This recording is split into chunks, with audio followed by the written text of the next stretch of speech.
Estamos de volta com o TAG Summit.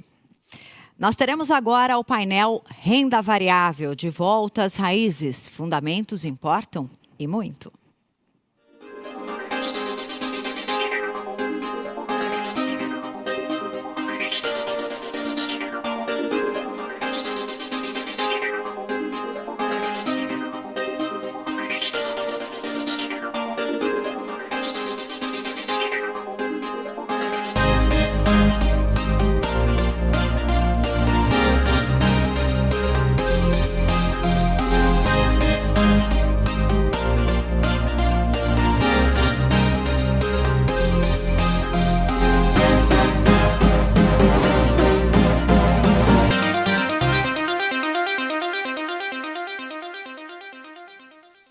E já estamos com todos os nossos convidados apostos, o Alexandre Rezende, o Cássio Bruno, que está aqui comigo no estúdio, o Fabiano Custódio. Sejam todos muito bem-vindos aqui ao nosso painel do TAG Summit. Eu agora vou passar a palavra à nossa mediadora, a Lia Kunioshi. Lia, agora é com você. Obrigada. Boa tarde a todos. Sejam muito bem-vindos, Cássio, Fabiano e Alexandre. Nossa missão aqui é falar sobre as oportunidades e os desafios no mercado de ação. Estou aqui com 3 grandes especialistas nessa estratégia que pertencem a casas que são 100% focados em equities. Eu vou dar 2 minutinhos para vocês se apresentarem e falar um pouquinho da sua casa, tá bom? Vamos começar com o Cássio, que está lá no estúdio. Alô, estão me ouvindo? Primeiramente, obrigado pelo convite, Alexandre, Lia e Fabiano. É um prazer estar com vocês aqui. Bom, a Molt é uma casa focada em ações. A gente faz 6 bilhões, a gente tem um pouco mais de 6 bilhões de reais sob gestão. Somos em 17 pessoas. Das 17 pessoas, 11 são focadas na gestão. A gente tem 3 produtos que a gente faz gestão. Um é um Multi Capital FIA, um fundo de ações. A gente compra de 20 a 30 ações, só comprado. Ações Brasil. Um segundo fundo mais antigo é o Multi Capital Equity Hedge. Ele é majoritariamente um long short Brasil, então é um long short Brasil, algo como 80% do risco, e por volta de 20% do risco é um long short fora do Brasil. Ele é um fundo também direcional, ele pode ficar comprado ou vendido conforme o cenário de mercado que a gente está vendo. E aí a gente tem um terceiro fundo que a gente gosta bastante, que é o Multi Capital Long Bias. Ele é um fundo que fica por volta entre 50% e 60%, 70% comprado na maior parte do tempo. Então ele é um fundo que tem a carteira de ações comprada em Brasil, uma carteira de ações comprada internacional. Aí faz também long short Brasil e long short internacional. Então esses são os 3 fundos, mais ou menos 6,2 bi sob gestão. Obrigada, Cássio. Fabiano, agora você pode falar um pouquinho, por favor? Claro, bom, primeiramente agradecer o convite, né, dizer que é um prazer estar aqui com vocês. A Miles é uma gestora de equities, né? A gente administra 4 bilhões e meio. Fizemos 3 anos aí no sábado passado, né? Então eu sou um dos fundadores e o CIO, né, aqui dos fundos. Acho que assim, temos basicamente 2 produtos, né? Um produto é o Long Bias, que é um fundo com mandato bastante amplo, né? A gente acaba sendo um bias muito ativo. A gente pode ficar 100% comprado, pode ficar short, mas normalmente é um produto que vai ficar ali, né, num cenário mais adverso, vai ficar com uma alocação de uns 40%, mais ou menos, né? E num cenário mais benéfico, ele vai lá para uns 90%, alguma coisa assim, né? O ponto central é mais ou menos 50%, 60%, e toda vez que a gente está muito distante, né, para tentar capturar um momento mais positivo ou mais negativo, toda vez que a gente está muito distante, a gente usa muito também derivativo, né, para proteger os riscos de cauda, né? Então, por exemplo, se eu estou 90% comprado e vem um evento ruim, né, obviamente que eu vou entregar uma cota, um resultado muito diferente do que o cliente estaria esperando, né? Então, nesses momentos a gente sempre protege aí com um derivativo fundo. E temos também o long only, né, que aí é um produto que ele, por estatuto, né, ele tem que estar 67% comprado. Somos uma casa que prezamos muito pelo Sharpe, né? Basicamente o Sharpe é o seu retorno ponderado pelo risco que você corre, né? A gente prefere ter volatilidade baixa, drawdown comportado, né? E assim, eu na minha carreira eu tive experiência em equity research, tive experiência em long short, em long only, em tesouraria, né? Então basicamente o que a gente tenta fazer na Miles é unir o que tem de bom em todos esses produtos em um produto só, né? Então tem tanto posições estruturais com viés de longo prazo, com embasamento fundamentalista, né, quanto a leitura dinâmica de mercado, e aí a gente vai tentar aproveitar distorções de curto prazo, né, quanto estratégias de valor relativo, né, uma ação contra a outra, um long short ali dentro do fundo. Então, acho que basicamente quando a gente une todas essas estratégias, a gente consegue entregar um retorno com uma volatilidade um pouco mais baixa, né? E acho que a novidade aqui na Miles é que a gente contratou recentemente um gestor que é especialista em tech, né? Em tech US, né? Em nomes US, e a gente tem também feito uma alocação dentro do fundo fora do Brasil, né? Acho que tanto, obviamente, nas empresas brasileiras de tecnologia que são listadas lá fora, quanto em nomes de US mesmo, né? Obviamente, para tentar capturar tendências seculares aí que ficaram ainda mais evidentes e estão acontecendo de maneira ainda mais acelerada, né? Em função da pandemia.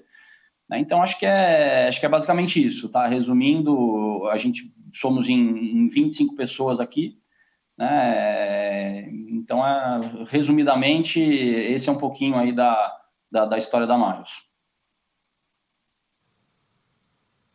Obrigada, Fabiano. Alexandre, por favor. Tudo bem, pessoal? Primeiro, boa tarde a todos. Obrigado pela tag, pelo convite. É um super prazer a gente poder participar desse evento com vocês. Fabiano, Lia, Cássio, muito bom a gente fazer essa troca de ideias. Acho que o momento, inclusive, agora é um momento super bacana para a gente falar um pouco sobre renda variável. E acho que esse painel vai ser interessante, que a gente deve ter provavelmente visões diferentes assim dentre os três gestores, então acho que isso vai ser bom assim. Sobre o Oceano, então, a empresa foi fundada em 2008, o time trabalha junto desde 2006, então praticamente 15 anos que a gente está trabalhando junto como um time, pouquíssima rotatividade histórica na nossa equipe, principalmente no time de investimentos. Isso foi por desenho. Quando a gente montou a Oceana, a gente sempre entendeu que a gente está num business de barreira de entrada muito baixo e é muito comum a gente ver rotatividade alta em times de investimentos, não só no Brasil, mas a indústria fora do Brasil tem uma característica muito semelhante. Então a gente focou muito a estruturação da governança da nossa empresa em uma tentativa de uma capacidade muito acima da média de retenção dos nossos top performers. Isso funcionou muito bem, assim, serviu muito bem ao Oceano ao longo desses 15 anos.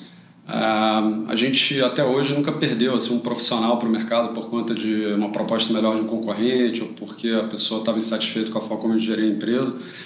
Então, assim, a gente manter esse time com baixa rotatividade acho que foi muito chave assim, para uma performance elevada, continuada. A rotatividade ela tende a atrapalhar mais do que as pessoas normalmente estão preparadas para admitir.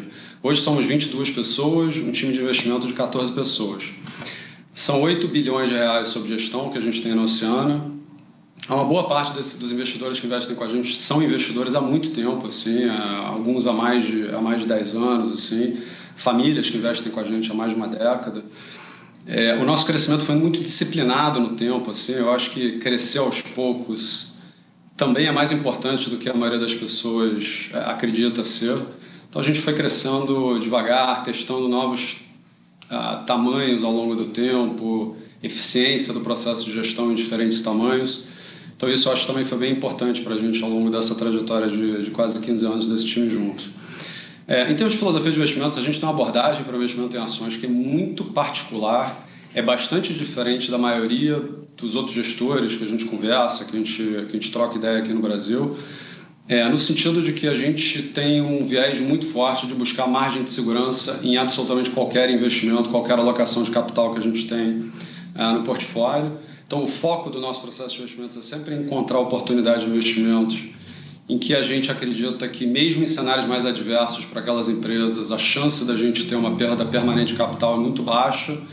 E, tipicamente, a gente está olhando para investimentos que têm uma assimetria muito boa para o lado positivo e retornos potenciais elevados ao longo do tempo. Então, a gente está sempre fazendo investimentos em ações de uma maneira muito defensiva, com essa busca de margem de segurança. Esse é o pilar número 1, né, do nosso processo de investimentos. A gente tem 2 pilares. O segundo pilar, a nossa empresa é uma empresa basicamente formada por engenheiros. Das 22 pessoas da empresa, 14 são engenheiros. Dos 6 sócios, 5 são engenheiros. A gente tem uma visão muito cartesiana assim, de investimento, muito baseado em evidências, e o nosso segundo pilar é o que a gente chama de foco em trabalho de campo. Então, nossas grandes ideias de investimentos nunca vêm de discussões filosóficas em torno de uma mesa de reunião. As ideias sempre vêm de muita interação com o mundo corporativo aqui no Brasil, né? A gente desenvolveu ao longo das nossas carreiras um acesso muito bom, obviamente, a diferentes executivos nas empresas de capital aberto, mas também muito bom acesso a empresas de capital fechado, clientes, fornecedores, concorrentes das empresas de capital aberto, reguladores. Então, o dia a dia do nosso trabalho é um dia a dia muito fora do escritório, para efetivamente ter uma compreensão mais profunda sobre as dinâmicas competitivas de diferentes setores aqui no Brasil e uma compreensão mais profunda sobre as empresas listadas no Brasil. Então, esse diria que é o DNA do que a gente faz aqui, assim, foco em margem de segurança, foco em preservação de capital, foco em não perder dinheiro, fundamentalmente, e número 2, foco em um trabalho muito profundo junto às companhias para ter uma compreensão bastante profunda de como é que esses negócios dessas empresas aqui no Brasil funcionam.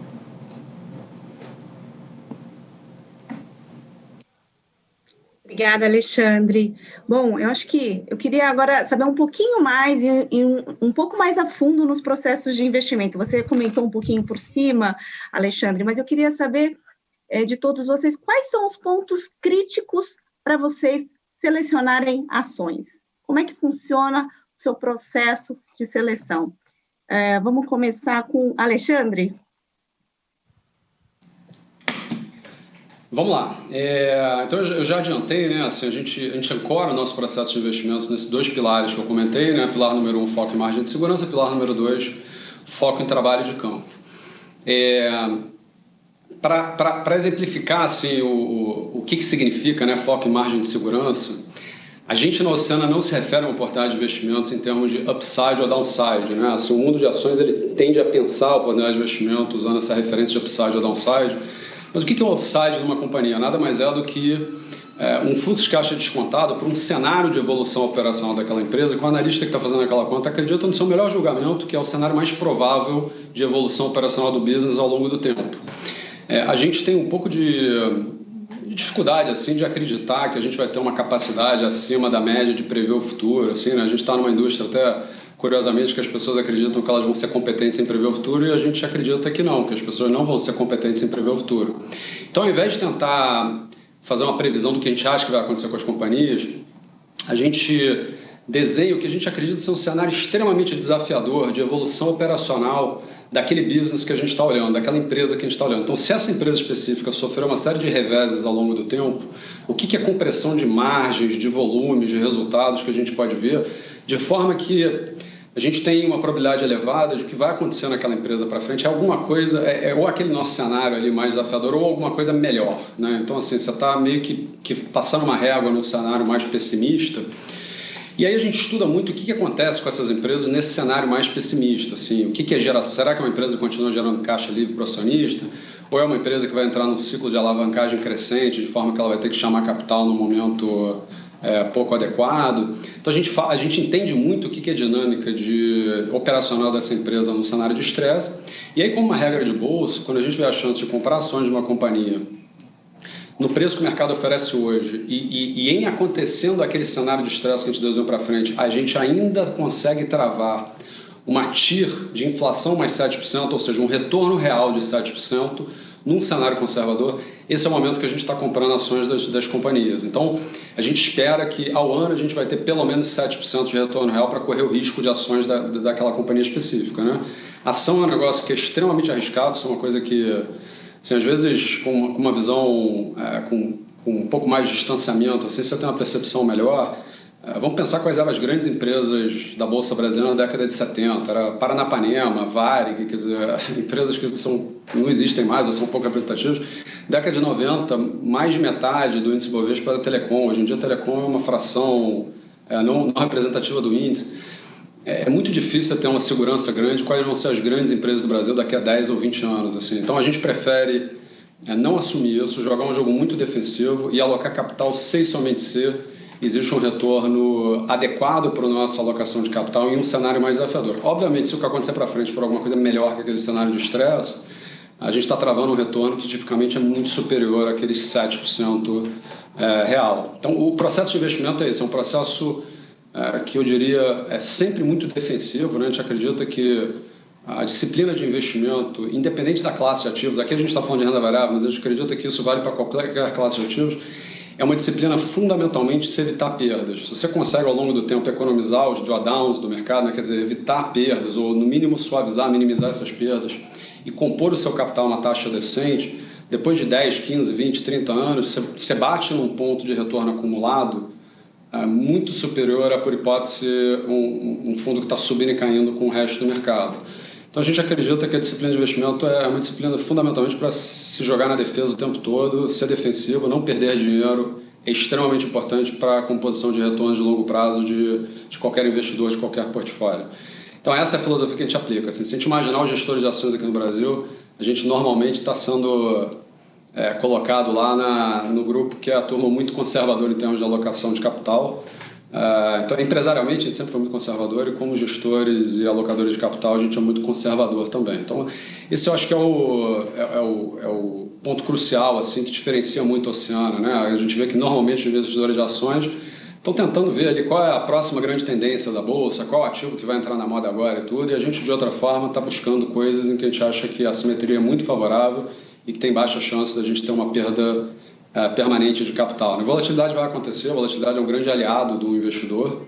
As pessoas às vezes têm um pouco de medo ou aversão à volatilidade, mas na verdade a volatilidade é um grande aliado. Assim, a volatilidade gera as oportunidades. Então a volatilidade vai acontecer, o que a gente não pode ter é perdas permanentes de capital ou investimentos que se provem muito mal sucedidos ao longo do tempo. Então esse é o nosso DNA. Obrigada, Alexandre. Fabiano, por favor. Bom, vamos lá.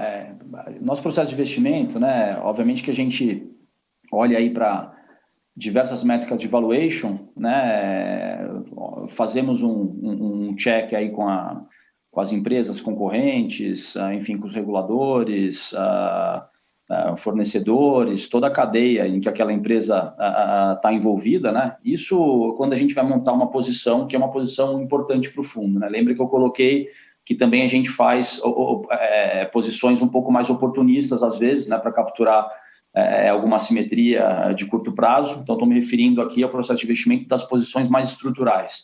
Né? Então, a gente faz todos esses checks, né? E aí, quando a gente tem um conforto no micro, a gente também olha para o cenário. Né? É claro que muitas vezes, eventualmente, eu posso estar com vontade de comprar, por exemplo, ações da Petrobras, mas se eventualmente é um período pré-eleitoral, eu tenho que saber que eu tenho que tomar um cuidado. Então, a gente também faz uma análise macro, uma análise política, né, e tenta entender, né, se o micro que a gente for confortável daquela empresa, ela se encaixa, né, com o cenário macro político que a gente está visualizando ali naquele momento.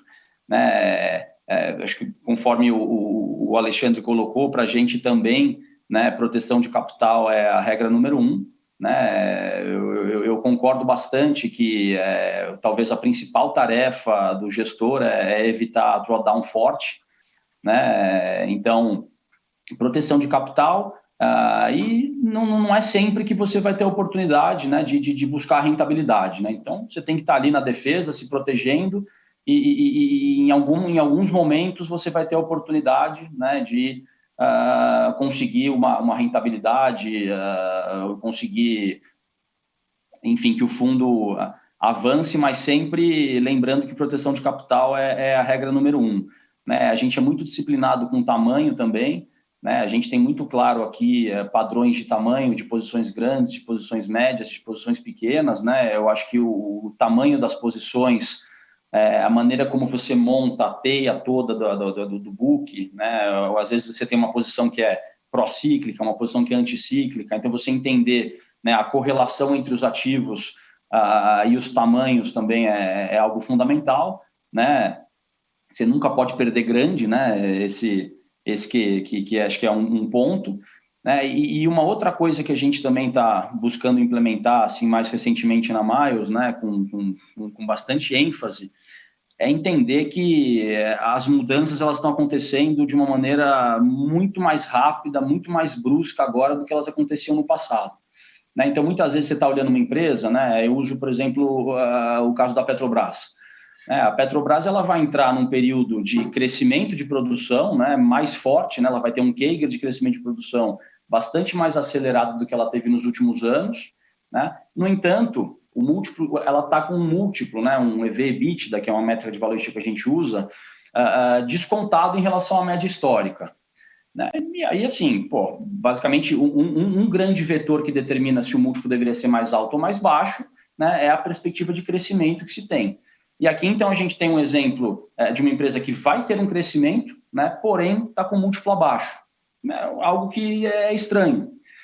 Aí você vai parar para entender, né? Você vai, enfim, conversando com investidores estrangeiros, acompanhando tendências que são cada vez mais globais, que contaminam o mercado brasileiro, né? A gente vai entender que o investidor ele está pagando muito pouco por um ramp-up de produção, né? Por produção futura, porque é uma commodity que os investidores têm uma visão, né, majoritária de que está sendo disruptada, né, a favor de outras fontes de energia, né, e tudo mais. Então, a gente está buscando bastante entender, né, essas tendências globais, porque elas impactam cada vez mais forte aqui dentro do Brasil.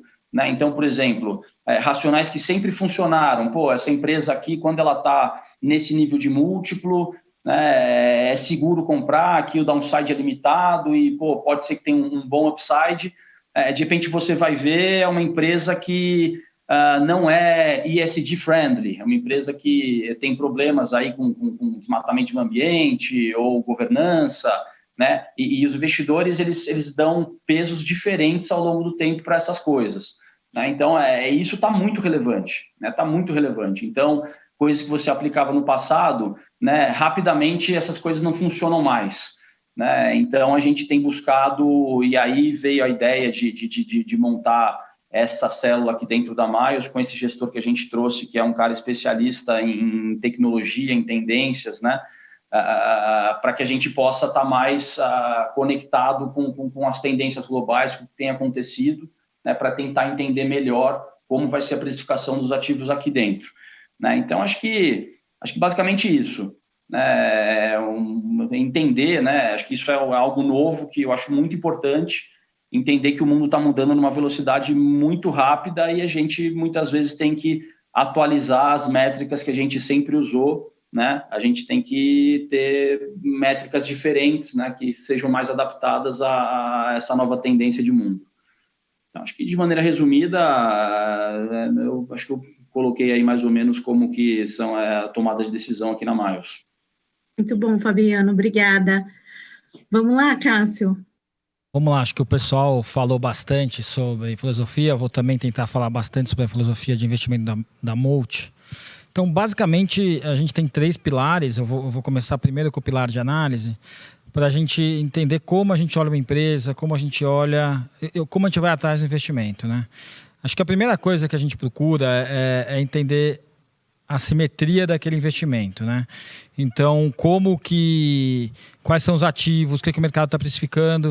O que a gente gosta sempre de falar é como se a gente fizesse a conta de trás para frente para ver o que aquele preço da ação significa nos lucros futuros da companhia. Então, a gente gosta bastante de rodar uma análise de sensibilidade, então, com vários tipos de crescimento, com vários tipos de variáveis que são impactantes na companhia, para entender o que está no preço. E para fazer isso, a gente passa por um processo, primeiro, de complicar a companhia.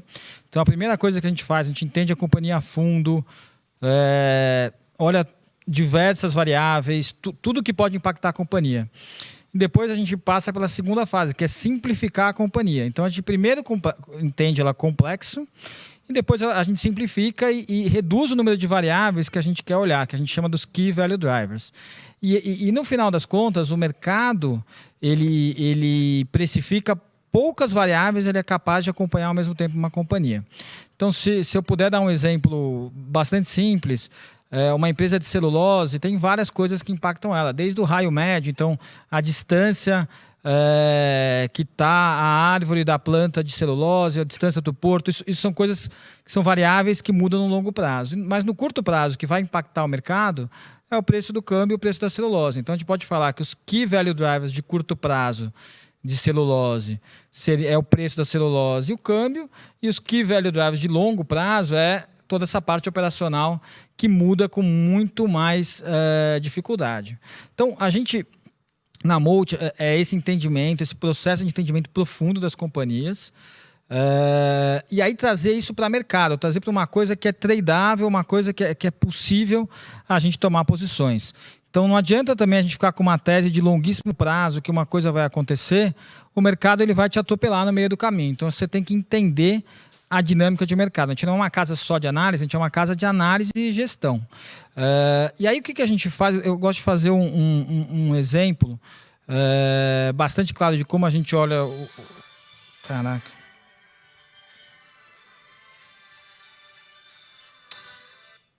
Desculpa aqui.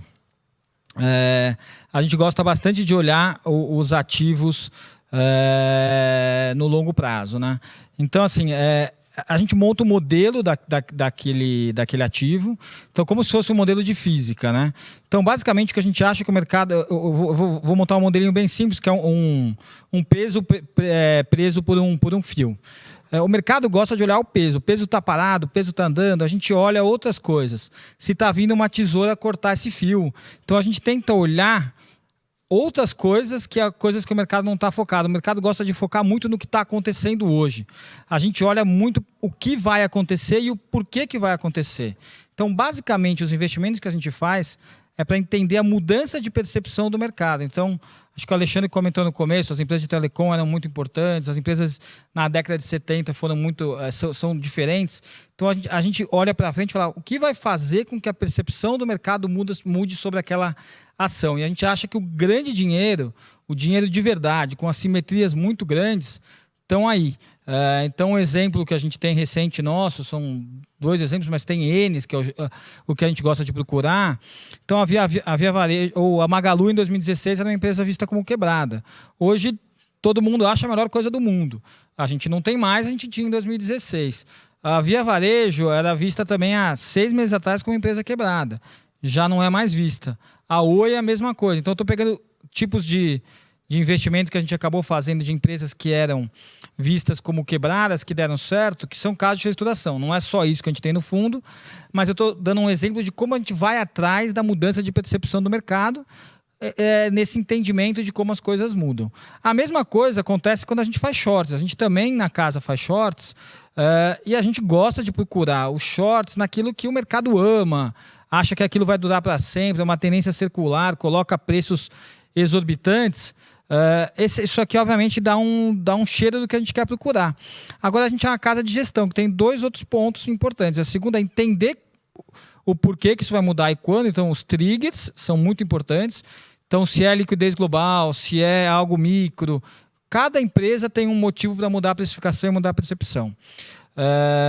E a gente, como uma casa de gestão, é um pilar muito importante para a gente construir bons portfólios. A gente entende que a gente tem que sempre poder tomar a decisão racional em cada ativo individual. Para a gente poder tomar uma decisão racional em cada ativo individual, a gente precisa ter uma diversificação grande para que aquele resultado de uma empresa específica ou de uma ação específica que a gente investiu não domine o resultado do fundo. Então, o exemplo de Via Varejo para a gente era uma posição relativamente pequena, aí ela cai a R$4, a gente ficou uma posição maior que depois veio crescendo conforme a ação foi andando. Então, esse portfólio bem construído é uma coisa muito chave na Multi.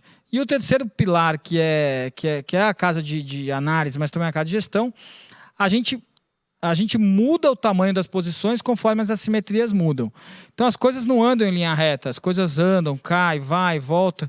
E isso acontece no portfólio, com que, de certa maneira, a gente todo dia está mudando o nosso portfólio um pouquinho. Não é muito, mas a gente vende ali uma ação que subiu muito, compra uma ação que caiu e vai rotacionando o portfólio para sempre, todos os dias, a gente ter a melhor assimetria do book que a gente constrói nos fundos. Então, 3 pilares principais, a gente gosta de falar. Uma análise muito bem feita, primeiro complica, depois simplifica. Um portfólio muito bem construído, com vários tipos de teses e temas idiosincráticos. E a terceira parte é ir rotacionando essas assimetrias entre as ações do portfólio e, eventualmente, até ações que estão fora do portfólio, quando elas dão chance. Então, acho que a grande qualidade que a gente teve no meio da pandemia foi a capacidade de trocar o book para um book muito mais assimétrico no meio do caminho. Acho que é isso. Obrigada, Cássio. Bem, a segunda pergunta é complementando essa sua resposta sobre pandemia. Eu vou fazer 3 perguntas, então, sobre a pandemia. Como é que vocês estavam posicionados pré-pandemia? O que vocês fizeram pós-pandemia? E quais foram as lições aprendidas dessa crise? Vamos lá, Fabiano? Bom, vamos lá. Pré-pandemia, né? Eu acabei... Eu tinha uma proteção no fundo, né, que eu montei lá em novembro, né? A gente está sempre olhando para a volatilidade dos papéis, dos índices, para tentar sempre montar proteções baratas, né? Então, ali para novembro, mais ou menos, do ano passado, né, a vol do S&P, do próprio Nasdaq, né, estavam baixas.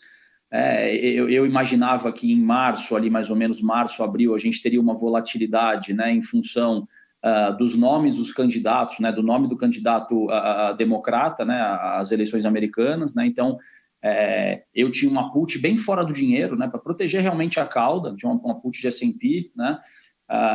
E eu não estava muito comprado, né? Eu estava um pouco mais preocupado, né? A gente já vinha no começo do ano falhando em entregar o crescimento, né? Eu já estava mais preocupado com os valuations, né? Os indicadores domésticos aqui de crescimento, eles já estavam indicando que já estavam havendo revisões de PIB, né? Então, no final do ano passado, as pessoas previam ali alguma coisa entre 2,5 e 3 de crescimento, e aí a gente entrou no começo do ano com as pessoas revisando esse crescimento mais para casa aí de 1,5, 2, 1,5, as coisas já estavam piorando, né, e eu já estava um pouco mais defensivo, né. Aí quando veio a pandemia, né, e enfim, acho que talvez eu tenha tido a sorte, né, eu tenho pessoas na família que são da área de saúde, eu me aprofundei assim rapidamente no tema e percebi que seria uma encrenca pesada, digamos assim, né? Então, o que eu fiz, né? Na hora me veio na cabeça que eu deveria montar um portfólio de quality contra não quality, né? Então, assim, empresas com balanço forte, dominantes, enfim, qualidade, né? Contra empresas com balanço mais frágil, posições competitivas mais frágeis, liquidez também pior. Então, eu saí basicamente estopando tudo que era posição de pouca liquidez ou que eu entendia como low quality naquele momento, né? E mantive as posições, né, mais quality. Aí, para diversificar, né, eu também tive uma leitura que, obviamente, que esse racional ele servia tanto para as ações aqui no Brasil quanto para regiões, né?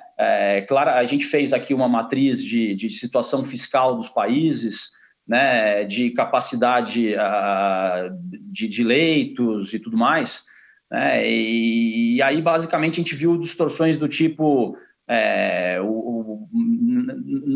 teve um determinado momento que a gente olhou o ETF, por exemplo, de Alemanha e de França, eles caíam a mesma coisa, né? Sendo que o fiscal da Alemanha é muito mais forte, né? Então o poderio fiscal para você estimular a economia era muito mais forte, a capacidade de hospitalar na Alemanha muito mais forte, a composição do índice muito mais quality, né? Muito mais empresas de tecnologia, laboratórios do que o índice na França, que era composto mais por empresas de consumo discricionário, né? Então a gente fez um basket assim muito diversificado, né, de vários pares, né, tentando expressar essa ideia de quality contra low quality, né? Enfim, a gente também fez uma proteção no dólar, né? Basicamente o Brasil, dentre todos os emergentes, é o país que tem a situação fiscal mais frágil, né? Então a gente buscou ficar comprado em developed, né? Em economias mais fortes, com fiscal mais forte,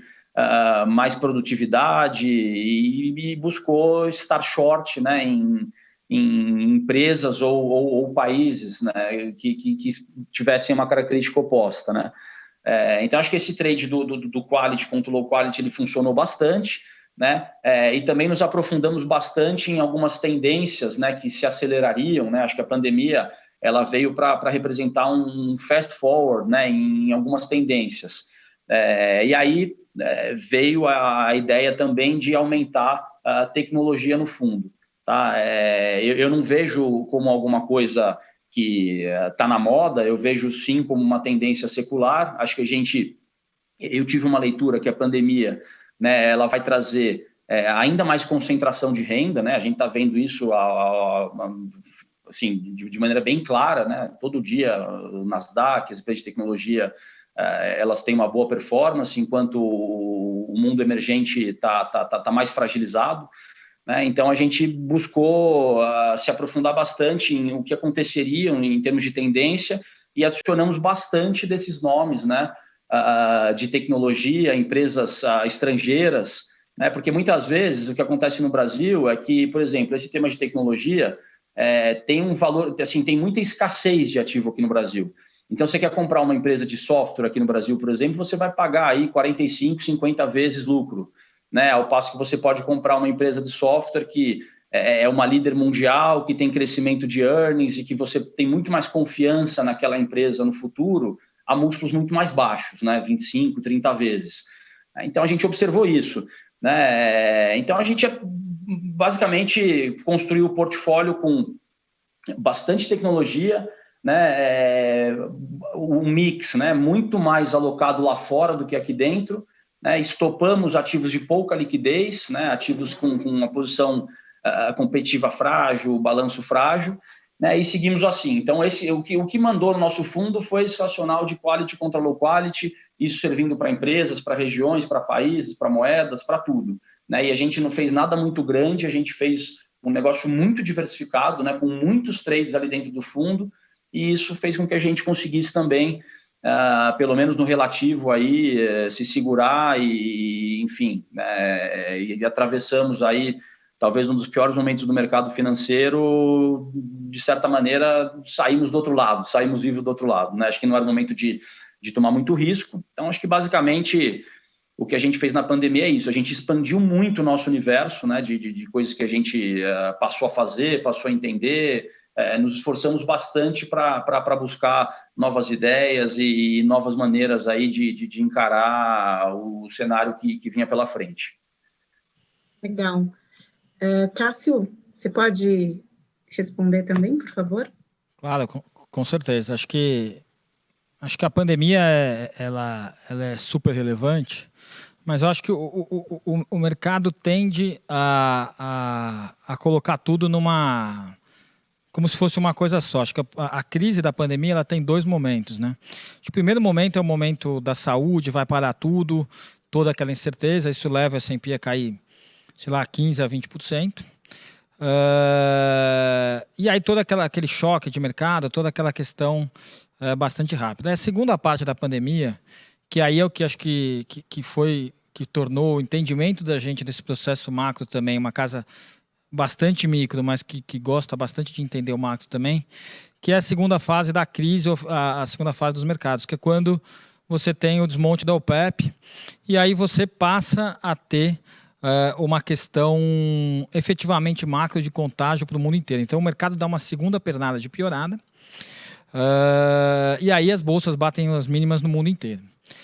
A resposta a isso ela foi muito rápida dos bancos centrais, governos, porque em 2020 a gente já tinha todo o arcabouço da crise de 2008, né? Então tudo que em 2008 foi bastante complexo, como que o Fed iria agir, quais são os programas, o que ele pode fazer, o que ele não pode fazer, o Fed naquele momento, pós-Lehman Brothers, estava bastante amarrado. Então, o Congresso precisou fazer uma série de coisas para que eles pudessem agir. Aqui, nesse caso, foi bastante diferente. Então, a velocidade de saída da crise, ela vem porque você já tinha os instrumentos todos preparados da última crise, que foi muito grande. Então, acho que assim, esse é o primeiro ponto. Então, quando a gente teve esse entendimento da crise, essa parte de quality contra low quality, a gente fez no primeiro momento, mas no segundo momento a gente muda um pouco a cabeça. A gente comprou empresas que geravam caixa e que tinham uma questão de precificação no mercado que estava bastante fora do razoável. Então o que a gente faz? A gente diversifica muito o portfólio, a gente compra muita empresa, bastante diversificada, a gente comprou um monte de empresa abaixo de caixa, empresas valuations realmente muito baratos. O que você precisaria era só uma certa, então muita simetria, um retorno muito alto implícito, desde que o mundo não quebrasse completamente.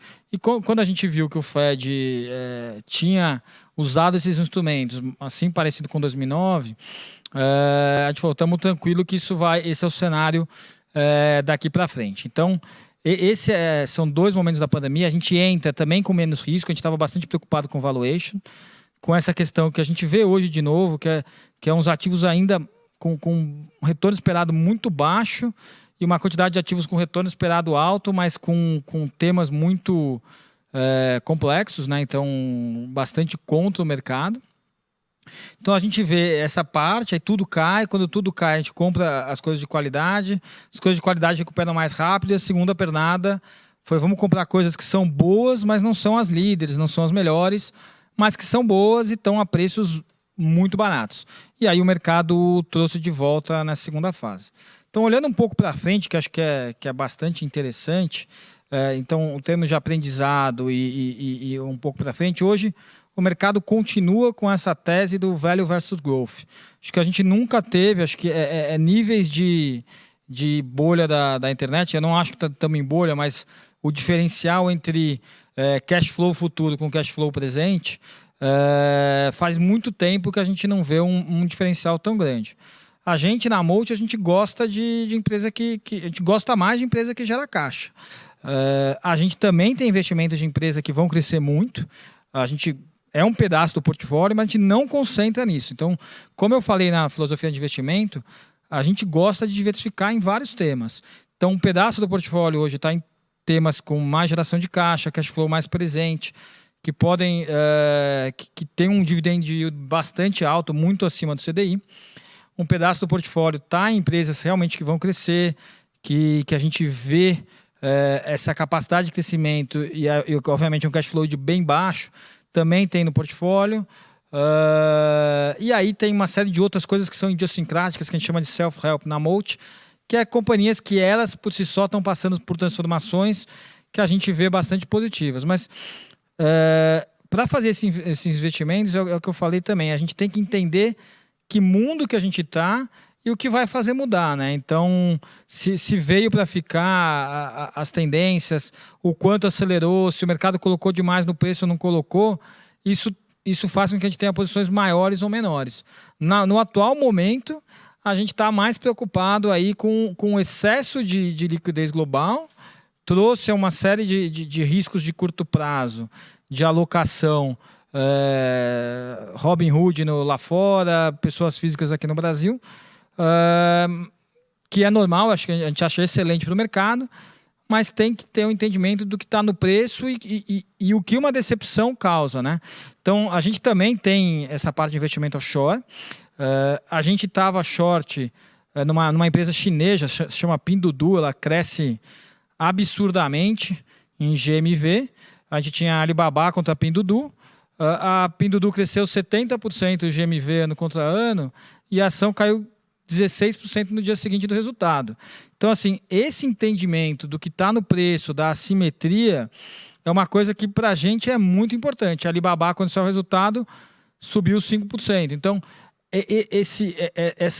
essa construção de mercado, de assimetrias de curto prazo, a gente vê como muito importante. E isso vem de macro, micro, entender o que as pessoas estão olhando, para poder fazer os investimentos corretos na Molt. Acho que esse acho que é um exemplo de como a gente fez e como a gente está olhando para frente. A gente vê com mais risco, a gente acha que o mercado está num momento de muita diferença entre value e growth.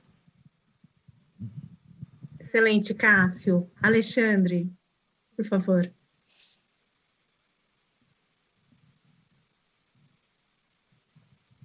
Acho que está no mudo, Alexandre. A gente Alexandre. não está te ouvindo, Alexandre.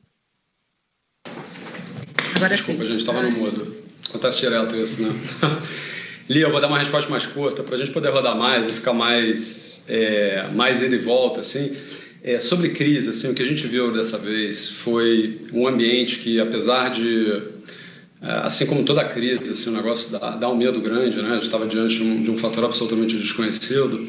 Assim, a dinâmica de reação das pessoas durante a crise foi muito parecida com outras crises que a gente viu no passado. Assim, as pessoas agindo por medo, fazendo pouca conta sobre as coisas e assim, com muita preocupação em relação ao que já tinham perdido dinheiro, que poderiam perder para frente. Assim. Então, a gente viu um ambiente bastante irracional que se refletiu em preços. E aí, nessa hora, eu acho que a experiência do investidor é um aliado importante, assim, de você já ter visto padrões do passado e saber... eu acho que ter assim, a mentalidade correta, assim, a forma correta de olhar para os movimentos de preço e para a crise, eu acho que é muito importante. Assim. Então, no final das contas, é uma questão de psicologia, né, correta para como é que você olha para ambientes de investimento como esses. O impacto na economia foi muito relevante, obviamente. E para a gente, o que norteou a alocação de capital foram dois fatores. Assim. Fator número 1, a gente queria ter a absoluta segurança de que as empresas que a gente estava investindo, ou estava considerando investimento depois do movimento de preço, elas atravessariam a crise, chegariam vivas do outro lado. Né? Isso é muito importante porque, ao longo do caminho, empresas poderiam quebrar se a crise durasse mais ou fosse mais pronunciada. E aí, o chave para isso é entender situação de balanço, alavancagem, perfil de dívida, uma dívida que vence uma grande parte em horizonte mais curto, uma dívida que está bem equacionada para frente. Então, número 1, a gente garantiu que a gente estava investindo em coisas que atravessariam a crise e chegariam vivas do outro lado, ou pelo menos, não é só chegar viva, né, mas é chegar viva com uma cara parecida com que entrou, ou pelo menos com uma cara que não foi muito deturpada durante a crise, que às vezes acontece, né? A empresa chega viva do outro lado, mas o retorno para o acionista passa a ser uma proposta completamente diferente do que era.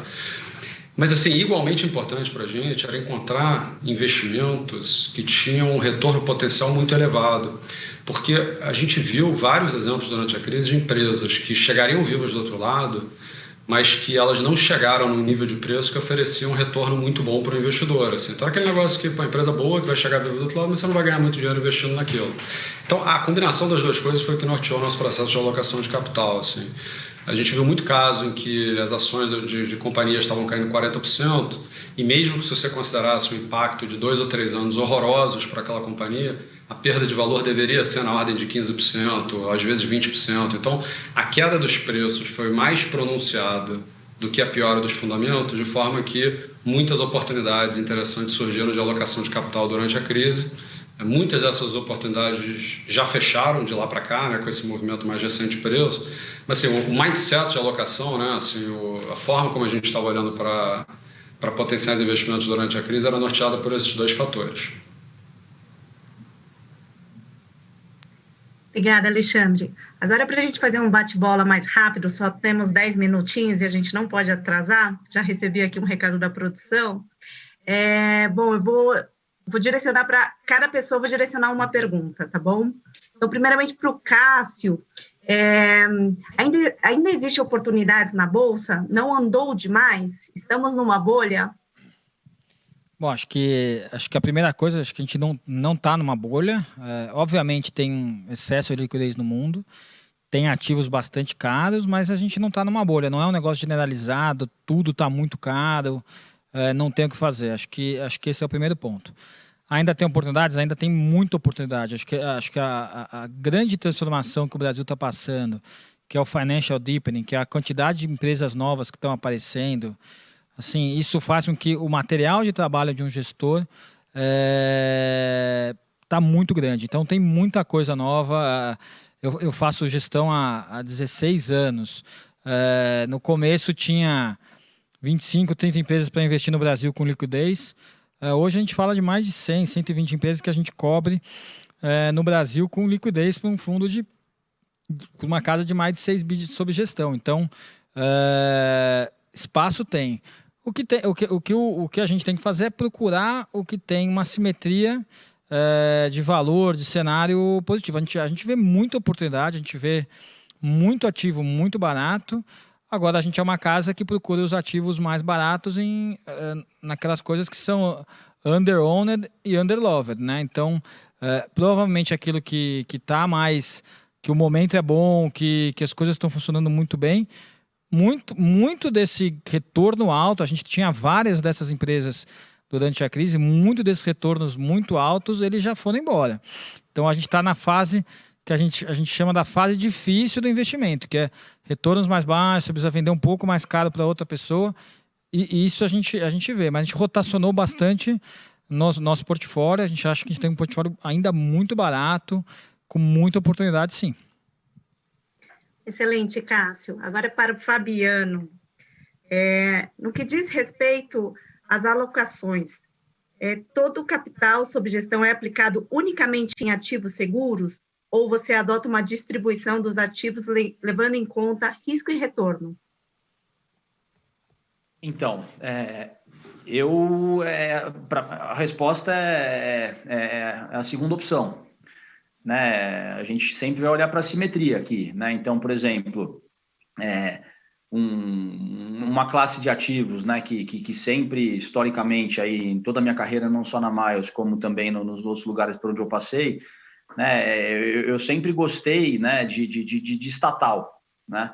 Obviamente que em alguns momentos, né, a estatal, muitas vezes, ela está ali super, super depreciada, que era o caso, por exemplo, em 2015, né, depois a gente teve o impeachment, né, e aí um governo Temer mais market friendly, com uma equipe mais técnica, mais pró-mercado, né. Naquele momento, você pegava a Eletrobras, você viu o dividendo garantido que a empresa que tinha na ação, né, para mim era evidente que era o momento de comprar aquela classe de ativos, né. Então a gente olha muito para risco-retorno, né. Para falar da atualidade, por exemplo, né, eu tenho um investimento no setor de saneamento, né, saneamento básico já há 2 anos, né, desde da pré-eleição ali de 2018, e basicamente o setor de saneamento só tem empresas estatais listadas na Bolsa, né, só que eu enxergo, apesar de lá para cá ter havido uma apreciação muito grande, né, por exemplo, a Sabesp ela saiu lá dos seus R$25 para 52, 53, né, chegou a bater 60. Eu ainda enxergo a ação negociando a 0,9 base de ativos, 0,9 RAB, que é um múltiplo que se usa para olhar esses ativos regulados, né? Basicamente é o seguinte, se nada acontecer, né, se não tiver uma privatização, como algumas pessoas esperam, ou virar um corporation, né, se não houver uma melhora de governança muito relevante, eu acho que tem pouco downside daqui. Tá? Se você olha para outras estatais que são comparáveis, né, à Sabesp, elas negociam em múltiplos similares, né? Do outro lado, né, se você tiver uma privatização, né, a gente faz um exercício de aplicar métricas de empresas privadas na empresa estatal, né, para ver que tipo de margem ela poderia fazer. Então, basicamente, a gente chega numa equação aqui que poderia ter aí uns 10%, 15% para cair e o papel poderia mais do que dobrar num cenário de privatização, por exemplo. Então, a gente gosta desse tipo de investimento, mas é claro que isso tem que ser um pedaço da carteira, né?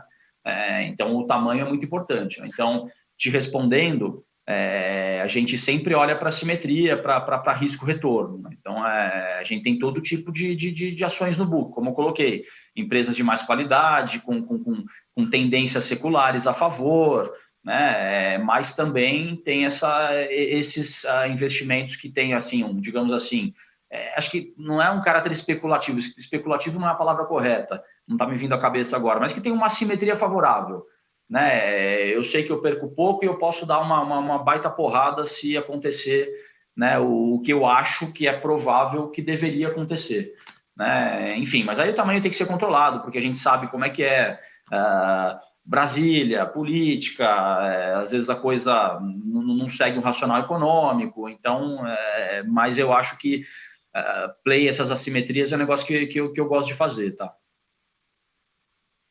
Legal. Alexandre, última pergunta.